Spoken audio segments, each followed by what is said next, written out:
Good morning everyone. आप लोगों का लक्ष्य के ऑनलाइन क्लासेस में स्वागत है। मैं सुमित कुमार आप लोगों को थर्ड सेमेस्टर मैकेनिकल में इलेक्ट्रिकल इंजीनियरिंग पढ़ाऊंगा।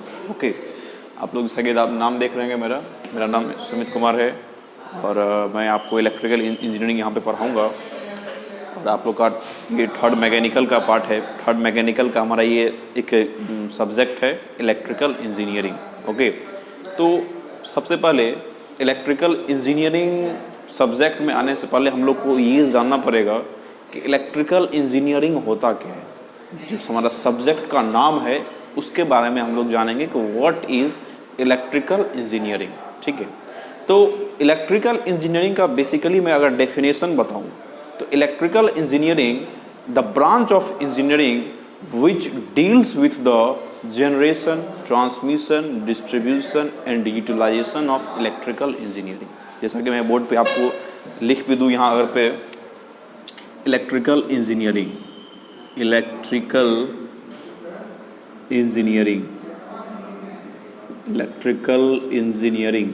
देखिए इसमें मैंने आपको बताया the branch of engineering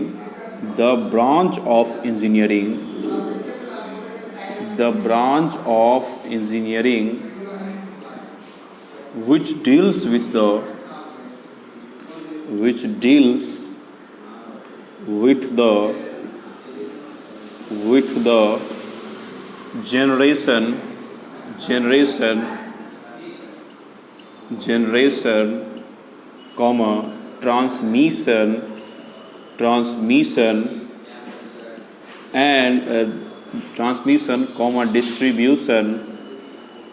distribution and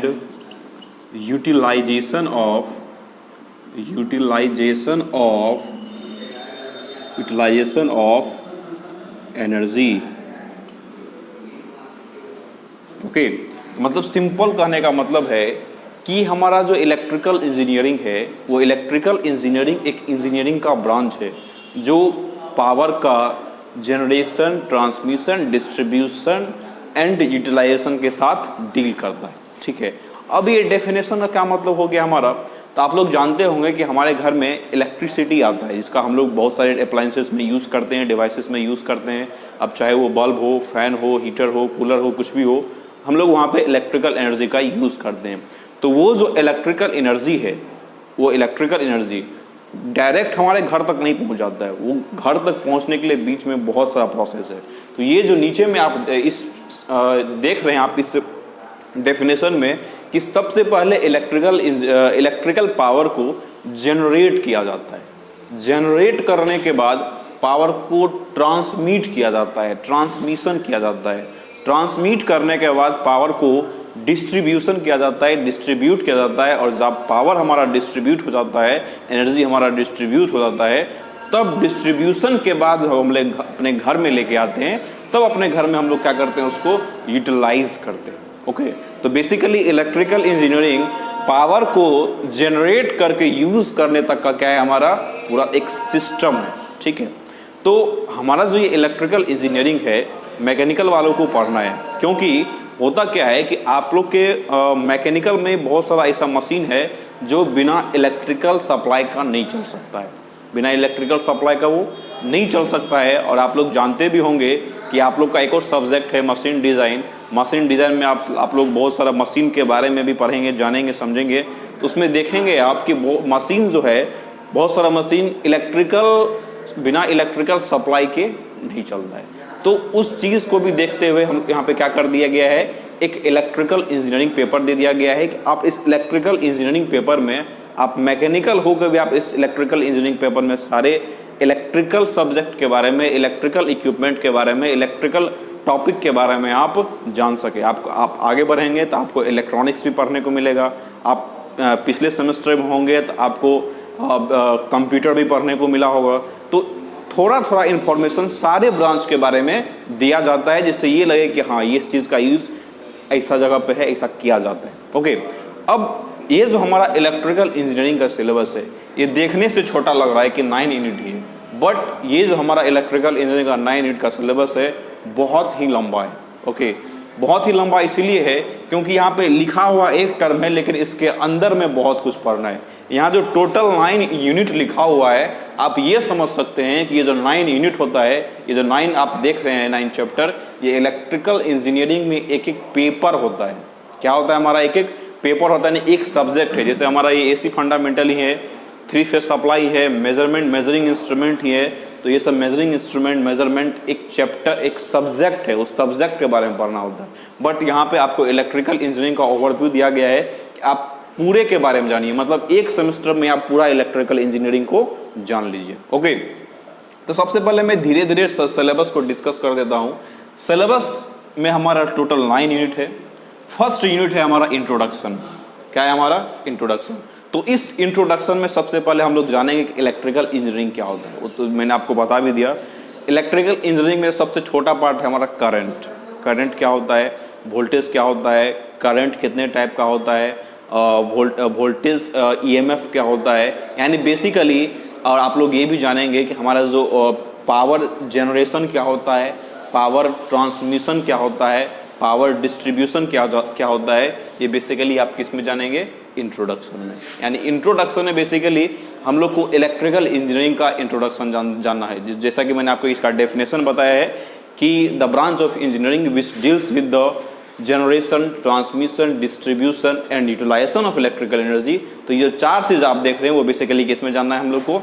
introduction में। ओके, सेकेंड यूनिट है हमारा एसी फंडामेंटल। एसी फंडामेंटल में आपको बेसिकली एसी अल्टरनेटिंग करंट के बारे में जानना है कि अल्टरनेटिंग करंट क्या होता है, इसमें कितने सारे फैक्टर होते हैं, जैसे हमारा फ्रीक्वेंसी हो गया, एंगुलर फ्रीक्वेंसी हो गया, तो वेलोसिटी, एंगुलर वेलोसिटी हो गया। इन सभी चीज़ों के बारे में हम लोग को किसमें जानना है? एसी फंडामेंटल में। ओके, एसी फंडामेंटल में आप डिफरेंट टाइप का ग्राफ देखेंगे, वेव फॉर्म देखेंगे कि हमारा वेव फॉर्म कैसे होता है, बहुत सारा आप न्यूमेरिकल देखेंगे एसी फंडामेंटल में। तो एसी फंडामेंटल में हम लोग जान जाएंगे। थर्ड हमारा है 3 फेज सप्लाई। क्या है? 3 फेज सप्लाई। आप समझिए 3 फेज सप्लाई एक्चुअली होता क्या है कि आप लोग देखे होंगे कि हमारे घर में जो सप्लाई आता है वो घर का सप्लाई 230 वोल्ट का होता है, 230 वोल्ट का हमारा घर का सप्लाई होता है। ठीक है, अब जब 230 वोल्ट का सप्लाई होता है तो वहाँ पे आप साइड में ये भी लिखा दिखेगा कि वो सिंगल फेज है, 1 लिखा हुआ आपको दिखेगा, 1 तो वो बेसिकली सिंगल फेज का सप्लाई है। हमारे पास इलेक्ट्रिकल इंजीनियरिंग में फेज 2 टाइप का होता है, एक होता है सिंगल फेज और एक होता है 3 फेज। हम लोग अपने घर में जितना सारा डिवाइसेस यूज करते हैं, हम लोग अपने घर में जितना सारा डिवाइसेस यूज करते हैं वो सारा हमारा सिंगल फेज का होता है। सारा हमारा किस फेज का होता है? सिंगल फेज का।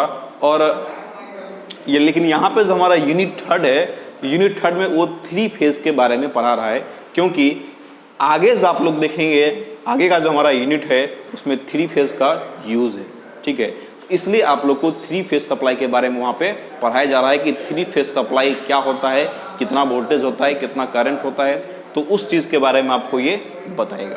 ठीक है, यूनिट 4 है हमारा मेजरिंग इंस्ट्रूमेंट। क्या है हमारा? Measuring instrument. अब देखिए, मेजरमेंट का मतलब होता है मापन। मेजरमेंट का मतलब क्या होता है? मापन, मतलब मापने, जिससे मापा गया। मेजरमेंट का मतलब क्या होता है? मापना। मेजरमेंट का मतलब मापना है। अब यहाँ पे क्या है? मेजरिंग इंस्ट्रूमेंट है। अब जब ये मेजरिंग इंस्ट्रूमेंट है मतलब मापने वाला इंस्ट्रूमेंट, मेजर करने वाले इंस्ट्रूमेंट को, ऐसा इंस्ट्रूमेंट जो इलेक्ट्रिकल क्वांटिटी को, ऐसा इंस्ट्रूमेंट जो इलेक्ट्रिकल क्वांटिटी को मेजर करता है, उस इंस्ट्रूमेंट को क्या बोलते हैं हम लोग? Measuring instrument. अब हमारा इलेक्ट्रिकल क्वांटिटी देखिए क्या क्या हो सकता है, चाहे वो करंट हो, चाहे वोल्टेज हो, चाहे वो हमारा फ्रीक्वेंसी हो, चाहे हमारा वो रेसिस्टेंस हो, इंडक्टेंस हो, ये सब हमारा इलेक्ट्रिकल क्वांटिटी है।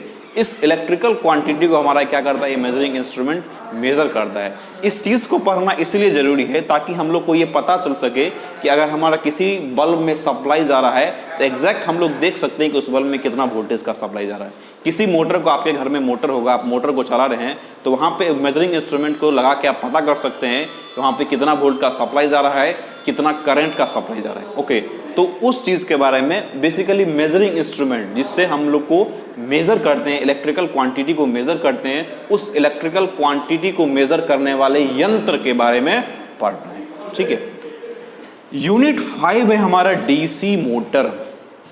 अब देखिए मशीन, आपको मैं एक चीज़ बताऊं, जो मशीन होता है हमारा इलेक्ट्रिकल मशीन दो टाइप का होता है, क्योंकि आप लोग जानते हैं, थोड़ा तो ज़रूर जानते होंगे कि हमारा जो सप्लाई आता है, सप्लाई जो है एक अल्टरनेटिंग सप्लाई होता है, एसी सप्लाई होता है, और एक डायरेक्ट डीसी होता है, डायरेक्ट सप्लाई होता है, डीसी सप्लाई होता है।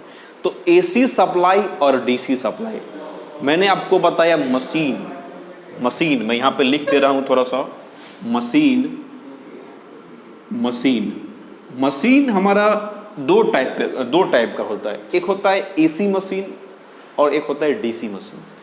एसी मशीन उस मशीन को बोलेंगे जो एसी पे काम करेगा, यानी जो अल्टरनेटिंग करंट पे काम करेगा, और डीसी मशीन उस मशीन को बोलेंगे जो डायरेक्ट करंट पे काम करेगा, डीसी पे काम करेगा। तो उस आधार पे क्या कर दिया गया, मशीन को दो पार्ट में बांट दिया गया, DC machine and AC machine. देखिए ये हमारा मशीन है, अब सप्लाई के अनुसार इसको बांटेंगे तो कितने पार्ट में बढ़ जाएगा, ये दो पार्ट में। यहाँ लिखता हूँ मैं मशीन, अब सप्लाई के अनुसार इसको बांटा जाएगा तो कितने पार्ट में बटेगा, ये दो पार्ट में, AC machine and DC machine, दो पार्ट में बढ़ गया हमारा ये। अब इस मशीन एसी और डीसी के अंदर भी दो टाइप का होता है। एक होता है हमारा जनरेटर और एक होता है हमारा मोटर। एक होता है जनरेटर और एक होता है हमारा मोटर। एक जनरेटर है और एक क्या है, हमारा मोटर है। तो एसी देंगे, अगर जनरेटर में एसी सप्लाई दिया जाएगा, अगर जनरेटर हमारा एसी पे वर्क करेगा तो एसी जनरेटर, और अगर हमारा मोटर एसी पे वर्क करेगा तो एसी मोटर। यहाँ पे बेसिकली इस सब्जेक्ट में डीसी मोटर हमारा यूनिट 5 है। मतलब हमारा जो ये मोटर आप लोग यहाँ पे देख रहे हैं, इस मोटर में कौन सा सप्लाई आएगा, फिर किस सप्लाई पे वर्क करेगा, ये डीसी सप्लाई पे वर्क करेगा। आप लोग को डीसी जनरेटर नहीं पढ़ना है, सिलेबस में डीसी जनरेटर नहीं दिया हुआ है, बट मैं थोड़ा सा आपको बता दूंगा कि डीसी जनरेटर होता क्या है। तो बेसिकली आप लोग को यहाँ पर ये समझना है कि डीसी मोटर क्या होता है, कई उसका वर्किंग प्रिंसिपल क्या होता है, उसमें कैसे हम लोग इक्वेशन बनाते हैं, कैसे उसके न्यूमेरिकल को सॉल्व करते हैं, कहाँ पे यूज़ है, कौन से मोटर का कहाँ पे यूज़ है, मोटर कितने टाइप का होता है, उन सभी चीज़ों के बारे में ये डीसी मोटर में हम लोग को पढ़ना है। ठीक है, यानी कि ये डीसी मशीन में हम लोग को पढ़ना है। यहाँ पे आप डीसी मशीन बोल सकते हैं। यूनिट 6 है हमारा एसी मशीन। यूनिट 6 क्या है हमारा, एसी मशीन। यानी अभी जो मैंने आपको बताया कि मशीन दो टाइप का होता है, तो डीसी मशीन में तो हमारा डीसी मोटर आ गया, बट एसी मशीन में नाम लिखा हुआ है सिर्फ एक ही AC machine, but AC machine में बहुत सारा मशीन होता है।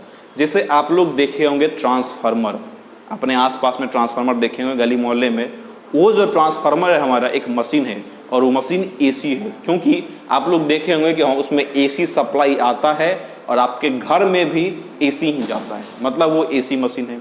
आप लोग के घर में मोटर लगा होगा पानी भरने के लिए, वो भी हमारा एसी मशीन है, जिसको हम लोग इंडक्शन मोटर बोलते हैं। तो इस एसी मशीन में 4-5 टाइप का हम लोग मशीन देखेंगे। जैसे बताया मैंने आपको, transformer, induction motor, synchronous motor, synchronous generator, alternator, उन सभी चीज़ों के बारे में हम लोग इस एसी मशीन में डिस्कस करेंगे, बहुत अच्छे से पढ़ेंगे। यूनिट 7 है हमारा यूटिलाइजेशन ऑफ इलेक्ट्रिकल एनर्जी। अब यूटिलाइजेशन ऑफ इलेक्ट्रिकल एनर्जी क्या है, अब देखिए क्या हुआ कि इलेक्ट्रिकल एनर्जी जनरेट हो गया। अब जनरेशन के लिए बहुत सारा मशीन भी उसमें यूज़ किए होंगे, मशीन के यूज़ से जनरेट हो गया। मेजरिंग इंस्ट्रूमेंट भी उसमें लगाए होंगे, कहाँ पे क्या हमारा वोल्टेज है, क्या करंट है, उसके लिए मेजरिंग इंस्ट्रूमेंट भी लगाए होंगे। तो अब जब इलेक्ट्रिकल एनर्जी जनरेट हो गया, तो उस इलेक्ट्रिकल एनर्जी को तो यूं ही जनरेट नहीं किए, उसको यूज़ करना है, तभी हम लोग क्या किए, उसको जनरेट किए हैं। तो उसको जो यूज़ किया जाता है, तो यूज़ कहाँ कहाँ पे किया जाता है, उस चीज़ के लिए, उस चीज़ के बारे में हम लोग यूनिट 7 में पढ़ेंगे, यूटिलाइजेशन ऑफ इलेक्ट्रिकल एनर्जी। मतलब इलेक्ट्रिकल एनर्जी का कहाँ कहाँ यूटिलाइजेशन है, उसके बारे में पढ़ा जाएगा। जैसे हमारा इलेक्ट्रिक हीटिंग में किया जाता है, इलेक्ट्रिक वेल्डिंग में किया जाता है, इलेक्ट्रोप्लेटिंग में किया जाता है। तो उन सभी चीज़ों के बारे में जब मैं आपको आऊँगा इस यूनिट में, तो बहुत डिटेल में बताऊँगा कि यूटिलाइजेशन ऑफ इलेक्ट्रिकल एनर्जी क्या होता है, कहाँ कहाँ यूज़ है, किस किस जगह यूज़ है। यूनिट 8 है हमारा इलेक्ट्रिकल वायरिंग एंड इल्यूमिनेशन। अब नाम ही सुन रहे होंगे इलेक्ट्रिकल वायरिंग। तो इलेक्ट्रिकल वायरिंग कहने का मतलब है कि आपके घर में देखे होंगे कि सारा वायर, कुछ वायर इधर कुछ वायर उधर, मतलब सारे तरफ से वायर गुजरा हुआ है। तो वो जो वायर लगाने का हमारा सिस्टम है, वायर लगाने का जो सिस्टम है, उसी को हम लोग बोलते हैं इलेक्ट्रिकल वायरिंग। क्या बोलते हैं? Electrical wiring. अब इस यूनिट में, इलेक्ट्रिकल वायरिंग में, सबसे पहले तो मैं आपको ये बताऊंगा कि ये जो हमारा इलेक्ट्रिकल वायरिंग है, इलेक्ट्रिकल वायरिंग कैसे किया जाता है। मतलब आप लोग इतना तक तो इतना तक जान जाएंगे कि आपके घर में कोई मिस्त्री काम कर रहा है तो आपके यहाँ वो फॉल्ट नहीं कर पाएगा। आप लोग इलेक्ट्रिकल वायरिंग में इतना जान जाएंगे, ठीक है। तो बेसिकली इस इलेक्ट्रिकल वायरिंग में घर के वायरिंग के बारे में पढ़ना है कि वायरिंग कैसे किया जाता है, क्या होता है, ठीक है। और इसके साथ में है इल्यूमिनेशन। इल्यूमिनेशन का मतलब होता है प्रदीपन, ठीक है। तो उस इल्यूमिनेशन में भी हम लोग देखेंगे कि कितने कितने टाइप का, इसमें बेसिकली बल्ब के बारे में पढ़ना है, लाइट के बारे में पढ़ना है कि हमारा लाइट कितने टाइप का होता है, लैंप कितने टाइप का होता है। तो उन सभी चीज़ों के बारे में हम लोग इल्यूमिनेशन में पढ़ेंगे। And the last unit is electrical safety.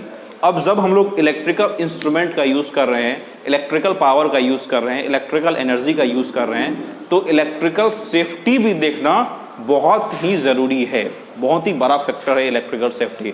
आप लोग के घर में भी अर्थिंग का आप लोग यूज़ करते होंगे। अर्थिंग का यूज़ करते हैं कि नहीं करते? करते हैं। तो उस अर्थिंग का यूज़ बेसिकली वहाँ पे सेफ्टी के पर्पज से किया जाता है कि अगर कोई फॉल्ट करंट हमारा पास करेगा तो उसको क्या कर देगा? वो ग्राउंड कर देगा। तो बेसिकली हम लोग इस इलेक्ट्रिकल सेफ्टी में देखेंगे कि अर्थिंग क्या होता है। इसके बाद बहुत सारे मशीन का इसमें टेस्टिंग भी देखेंगे कि टेस्टिंग कैसे किया जाता है। और इसी यूनिट में हम लोग ये भी देखेंगे आप लोग ये बताइए कि आपके घर में बिजली बिल आता है, बिजली का बिल आता है, तो बिजली का बिल किस आधार पे कैलकुलेट किया जाता है? उसको बोलते हैं टैरिफ। क्या बोलते हैं? टैरिफ। तो बेसिकली इलेक्ट्रिकल सेफ्टी में हम लोग को टैरिफ के बारे में भी पढ़ना है। तो ये हमारा होल सिलेबस हो गया। देखने से छोटा लग रहा है कि 9 यूनिट ही है, बट हमारा ये बहुत लंबा है। और मैं आपको एक चीज़ और बता दूं कि अगर आप इस पेपर को सीरियसली नहीं लेंगे, इलेक्ट्रिकल इंजीनियरिंग को, आप सोचेंगे कि मैकेनिकल, हम लोग का मैकेनिकल ब्रांच है, इलेक्ट्रिकल इंजीनियरिंग को उतना सीरियस क्यों लेना, तो आप लोग समझ लीजिए कि ये पेपर आपको सीरियसली लेगा, मतलब समझ लेने फेल करवा देगा। तो इसीलिए आपको इस पेपर को बहुत ही सीरियसली पढ़ना है, जिससे आपको इस पेपर को आसानी से निकाल सके, अच्छे नंबरों से निकाल सके। कंटिन्यू क्लास करेंगे जिससे आपका कोई दिक्कत नहीं होगा, कोई डाउट नहीं होगा। कोई डाउट है तो मैं हूँ, मेरा नंबर है, आप जब चाहे कॉल करेंगे, जब चाहे हमको पूछेंगे। तो ये हमारा सिलेबस हो गया, ठीक है। अब यहाँ पे मैं आपको एक चीज़ और बताऊँगा अभी कि बेसिकली हमारा जो इलेक्ट्रिकल इंजीनियरिंग है, तो उस इलेक्ट्रिकल इंजीनियरिंग में जो सबसे छोटा क्वांटिटी है, इसमें जो बेसिकली जिस पे सारा डिवाइसेस काम करता है, वो है करंट। क्या है हमारा? करंट। करंट का डेफिनेशन आप लोग जानते होंगे, सब कुछ ना कुछ तो जरूर जानते होंगे करंट क्या होता है। तो आज मैं करंट का आपको एग्जैक्ट डेफिनेशन बताऊंगा। करंट का मतलब होता है, current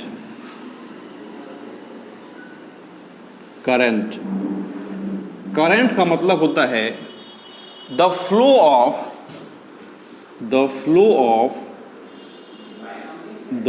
of anything is called current. The flow of anything is called current. मतलब किसी भी चीज का फ्लो होना, किसी भी चीज का बहना क्या कहलाता है? करंट कहलाता है। जैसे हवा बहती है, पानी बहता है। अब यहाँ पे एग्जाम्पल के रूप में मैं दिखाऊं, एग्जाम्पल में क्या लिख सकते हैं? Flow of air is equal to air current. Flow of air is equal to air current. Flow of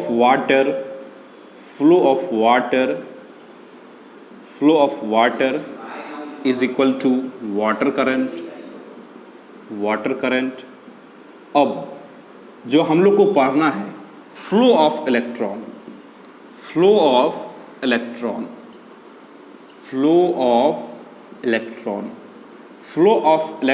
is equal to electric current. ठीक है। तो बेसिकली आप लोग यहाँ पे देख रहे होंगे कि किसी भी चीज़ का बहाना हमारा क्या कहलाता है, करंट कहलाता है। अगर एयर बह रहा है तो एयर करंट, वाटर बह रहा है तो वाटर करंट, इलेक्ट्रॉन बह रहा है तो इलेक्ट्रिक करंट। तो इस चैप्टर में, इस सब्जेक्ट में बेसिकली हम लोग को जानना है इलेक्ट्रिक करंट के बारे में। देखिए, आप लोग को जब आप वीडियो देखना स्टार्ट करें, कभी वीडियो देखना स्टार्ट करें, तो कॉपी और पेन लेके ज़रूर बैठे। इससे होगा क्या कि आप बोर्ड पे जो भी चीज़ मैं पढ़ा रहा हूँ उसको आप नोट करते जाएंगे। सीरियस स्टूडेंट का पहचान है कि कॉपी और कलम लेके बैठता है और उसको नोट करते रहता है, ठीक है। तो आप यहाँ पे कॉपी और कलम लेके बैठेंगे, आप इसको नोट करते रहेंगे, या फिर आप वीडियो को पॉज करके भी क्या कर सकते हैं, इसको नोट कर सकते हैं, लिखते चलेंगे साथ में। जिससे होगा क्या, अगर आप बहुत सीरियस वे में पढ़ेंगे तो आपको बहुत कम दिक्कतें आएगी सेमेस्टर एग्जाम में। इसलिए आप कॉपी और कलम लेके चले। एंटरटेनमेंट पर्पज से नहीं देखना है, इसको सीखने के पर्पज से देखना है। किसी वीडियो, किसी भी सब्जेक्ट का वीडियो आपके पास जाए तो कॉपी और पेन लेके बैठिए और पूरा उसको नोट करते रहिए, लिखते रहिए। बहुत सारा चीज़ होता है क्या है कि मैं बोलूँगा लेकिन बोर्ड पे लिखूंगा नहीं, तो उस चीज़ को आप नोट कर लेंगे तो उससे क्या होगा, आपको फ़ायदा होगा, ठीक है। तो आप उसको नोट करते चलेंगे। अब यहाँ पे मैं आपको बता दिया करंट क्या होता है। अब यहाँ पे मैं इलेक्ट्रिक करंट लूँगा जो कि हम लोग को पढ़ना है, जो कि हम लोग का सिलेबस है। तो यहाँ पे मैं साफ कर रहा हूँ, आप चाहें तो वीडियो को पॉज करके इस पूरे को लिख भी सकते हैं।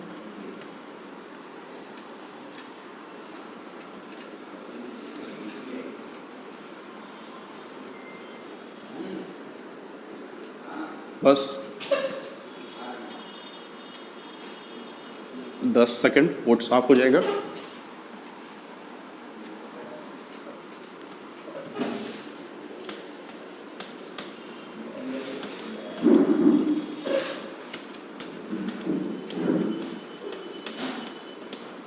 बोर्ड हमारा साफ हो गया। चलिए, अब मैं लिख रहा हूं यहां पे एक टर्म जो है हमारा इलेक्ट्रिक करंट। क्या है हमारा? Electric current. अब देखिए इलेक्ट्रिक करंट क्या होता है। इलेक्ट्रिक करंट का 2-3 डेफिनेशन है। First definition, the flow of electron, the flow of electron is called, the flow of electron is called electric current. The flow of electron is called electric current। यानी कि electron का बहना क्या कहलाता है? Electric current कहलाता है। दूसरा डेफिनेशन मैं आपको बताऊं तो दूसरा डेफिनेशन आप इस तरह से याद रख सकते हैं कि द फ्लो ऑफ चार्ज। दूसरा डेफिनेशन के रूप में आप लोग चार्ज से, सब चार्ज और इलेक्ट्रॉन से आप लोग सब पिछले सेमेस्टर में ही वाकिफ होंगे कि चार्ज क्या होता है, इलेक्ट्रॉन क्या होता है। The flow of charge, the flow of charge is called electric current, is called electric current. Electric charge का बहना, चार्ज का फ्लो करना क्या कहलाता है? हमारा इलेक्ट्रिक करंट कहलाता है। एक डेफिनेशन। दूसरा डेफिनेशन। तीसरा डेफिनेशन देखिए, तीसरा डेफिनेशन कहता है the rate of change of charge, the rate of change of. अब ये हमारा थ्योरेटिकल डेफिनेशन हो गया कि आपको पूछे करंट क्या होता है, आप बोल सकते हैं the flow of electron is called electric current, the flow of charge is called electric current. अब मैं आता हूं मैथमेटिकल डेफिनेशन में कि मैथमेटिकल डेफिनेशन से आप करंट का फॉर्मूला कैसे निकाल सकते हैं, करंट कैसे निकाल सकते हैं।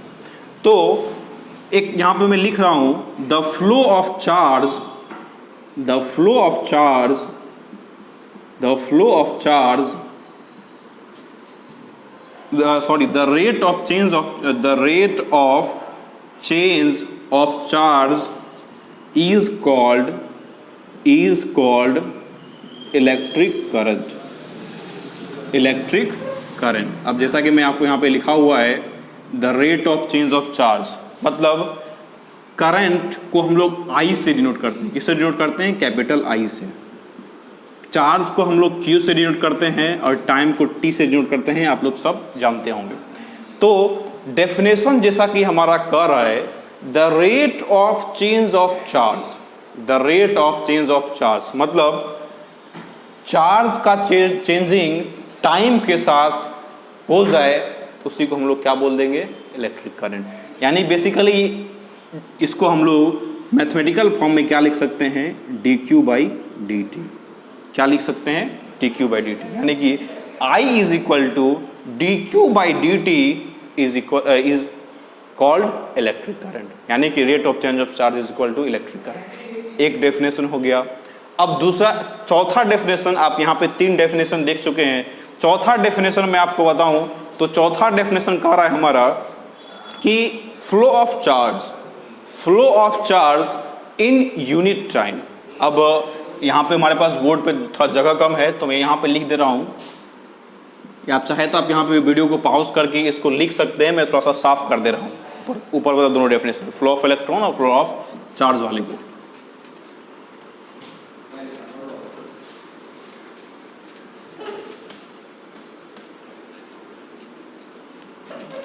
अब डेफिनेशन मैंने बताया कि the flow of charge in unit time, the flow of charge, the flow of charge in unit time, in unit time is called electric current, is called electric current, is called क्या हो गया हमारा, electric current. मतलब I is equal to Q by T, I is equal to Q by T, मतलब charge per unit time is equal to electric current. ठीक है, अब देखिए इस तरह से ये हमारा डेफिनेशन आपको मैथमेटिकल फॉर्म में 2 डेफिनेशन हो गया। The rate of change of charge is called electric current, the flow of charge in unit time is called electric current. आप ये दोनों फॉर्मूला याद रखेंगे, I बराबर Q by T and I बराबर D Q by D T, I बराबर D Q by D T. अब देखिए यहाँ तो हम लोग अब डेफिनेशन निकाल लिए। डेफिनेशन निकालने के बाद इसका फॉर्मूला अगर ड्राइव किया जाए तो फॉर्मूला मैं आपको बताता हूं। फॉर्मूला, अब ये हमारा I है, करंट का करंट का फॉर्मूला तो मैं यहाँ पे लिख दिया हूं। यहाँ पे करंट का यूनिट निकालना है। क्या निकालना है, यूनिट।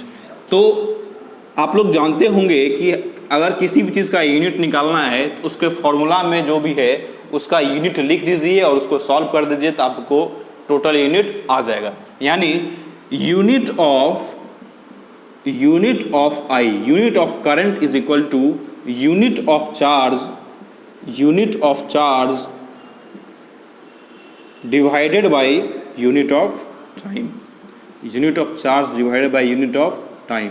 तो आप लोग जानते होंगे कि हमारा चार्ज का यूनिट क्या होता है, कूलम्ब होता है। चार्ज का यूनिट क्या होता है, कूलम्ब। तो यहाँ पर लिख सकते हैं कूलम्ब डिवाइडेड बाई, और सॉरी यहाँ पे टाइम होगा, टाइम, यूनिट ऑफ टाइम। और आप लोग जानते होंगे कि टाइम का यूनिट क्या होता है हमारा, सेकेंड होता है। ठीक है, तो हमारा कूलम्ब बाई सेकेंड। यानी अगर आप लोग को करंट का यूनिट पूछे कि करंट का यूनिट क्या होता है तो आप लोग बोल सकते हैं कूलम्ब पर second, C by T, C by SEC लिखिए, कूलम्ब पर सेकेंड। ये हमारा क्या हो गया, यूनिट ऑफ करंट हो गया। अब देखिए इस करंट का आप यूनिट ऑफ करंट का भी डेफिनेशन बोल सकते हैं कि कूलम्ब पर सेकेंड को हम लोग क्या बोलते हैं, करंट का यूनिट। कूलम्ब पर सेकेंड क्या हो गया हमारा, करंट का यूनिट। और इस कूलम्ब पर सेकेंड को एक नया नाम दिया गया है। कूलम्ब पर सेकेंड को क्या कर दिया गया है, एक नया नाम दिया गया है जिसको बोलते हैं एम्पियर। क्या बोलते हैं, एम्पियर। यानी कि unit of current is equal two ampere. ये हमारा यूनिट ऑफ करंट हो गया, यूनिट ऑफ I, एम्पियर। अब यहां से आप एक डेफिनेशन और बना सकते हैं एम्पियर का। किसका बना सकते हैं, एम्पियर का, कि what is ampere, what is ampere. तो आप एम्पियर का डेफिनेशन बोल सकते हैं coulomb per second is called ampere, coulomb per second is known as ampere. तो यहाँ पर आपको एम्पियर का भी डेफिनेशन आ गया, इलेक्ट्रिक करंट का भी डेफिनेशन आ गया। ठीक है, ये हमारा पूरा करंट हो गया, डेफिनेशन हो गया, यूनिट हो गया। अब यहाँ पे इसका नाम एम्पियर इसलिए रखा गया है, करंट के यूनिट का नाम एम्पियर इसलिए रखा गया है क्योंकि ये जितना सारा मैं आपको बता रहा हूँ ये सबसे पहले एम्पियर ही, जो हमारे एम्पियर एक साइंटिस्ट हैं वो बताए थे इस चीज़ के बारे में। तो इसीलिए उनके नाम पे, उन्होंने अपने नाम पे इसका यूनिट क्या रख दिया, एम्पियर। ठीक है, तो आप लोग यहाँ पे लिख सकते हैं नोट करके, द यूनिट ऑफ या फिर the SI unit of, SI कर लीजिए, the SI unit of, exam में पूछता है the SI unit of current बराबर एम्पियर।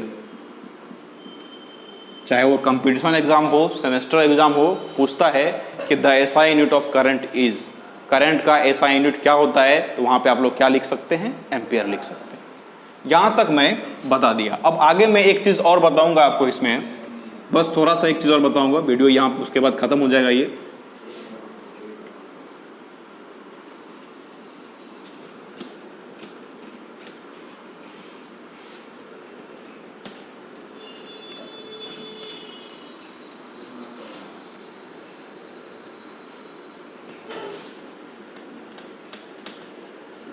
देखिए, मैंने डेफिनेशन बताया, the flow of electron is called electric current, the flow of electron is called electric current. तो हमारा एक इलेक्ट्रॉन का वैल्यू हमारा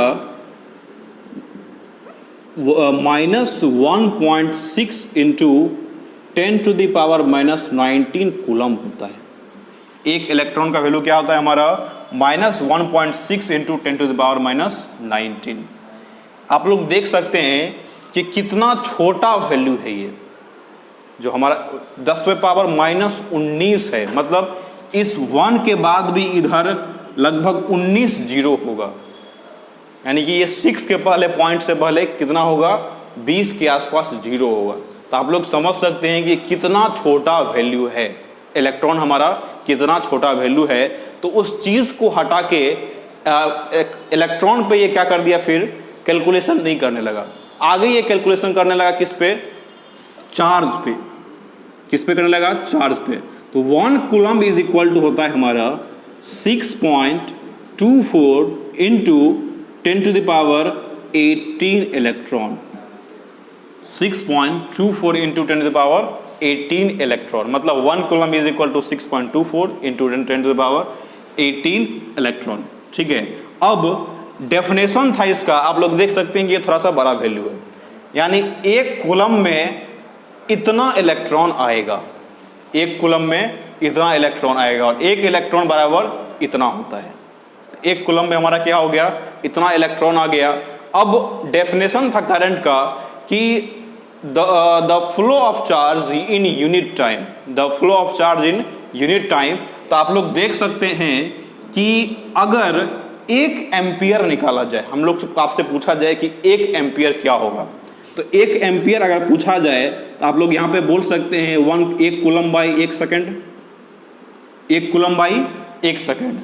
अब 1 कूलम के बारे में पूछा जाए आप लोग बोल सकते हैं 6.24 into 10⁻, 1 ampere is equal to 1 coulomb per second, 1 second है, यानी 6.24 इंटू 10⁻18 पर सेकेंड। 1 सेकेंड में इतना इलेक्ट्रॉन बह जाएगा, इतना इलेक्ट्रॉन का फ्लो होगा, तब हम लोग को 1 एम्पियर करंट मिलेगा। मतलब आप देख सकते हैं कि 1 एम्पियर करंट के लिए कितना इलेक्ट्रॉन का यूज हो रहा है, यानी कि इलेक्ट्रॉन हमारा कितना छोटा कण है, आप यहाँ से ये देख के समझ सकते हैं। यानी कि 1 एम्पियर करंट निकालने के लिए 1 कूलम पर सेकंड 1 सेकंड कर दे, हम लोग को 1 एम्पियर करंट का डेफिनेशन मिल जाएगा। यानी अगर 1 एम्पियर का डेफिनेशन ही पूछा जाए तो आप लोग ये बोल सकते हैं कि 1 coulomb, the flow of 1 coulomb in 1 second is called 1 ampere current। वहीं आपसे 2 एम्पियर करंट के बारे में पूछे तो इसको क्या लिख सकते हैं, 2 कूलम बाई 1 सेकेंड। अब इसका डेफिनेशन आपसे पूछा जाए तो आप बोल सकते हैं the flow of 2 coulomb charge in 1 second time is called 2 ampere current. इसी तरह से आपको अगर 3 एम्पियर का पूछ दे तो 3 कूलम पर 1 सेकेंड, आपको 4 एम्पियर का पूछ दे तो 4 कूलम पर 1 सेकेंड, 5 एम्पियर का पूछ दे तो 5 कूलम पर 1 सेकेंड। तो इस तरह से हमारा क्या हो गया, ये सारा डेफिनेशन हो गया 4 एम्पियर। तो the flow of 4 coulomb charge in पर unit time is called 4 ampere current. 5 ampere current के बारे में पूछे तो आप बोल सकते हैं the flow of 5 ampere charge in 1 second time is called 5 ampere current. तो इस तरह से हम लोग आज पूरा करंट देखे हैं। तो आपको आई थिंक सारा चीज़ समझ में आ गया होगा, कोई भी डाउट नहीं रहा होगा। आप लोग इस वीडियो में मैं यहीं तक रखूँगा। उम्मीद है सबको अच्छे से समझ में आया होगा। आप इसको अच्छे से नोट्स बनाएंगे, अच्छे से कॉपी करेंगे। कोई भी डाउट होगा आप डायरेक्ट कांटेक्ट कर सकते हैं, ठीक है। इस वीडियो में यहीं तक रखेंगे। Thank you very much, have a nice day.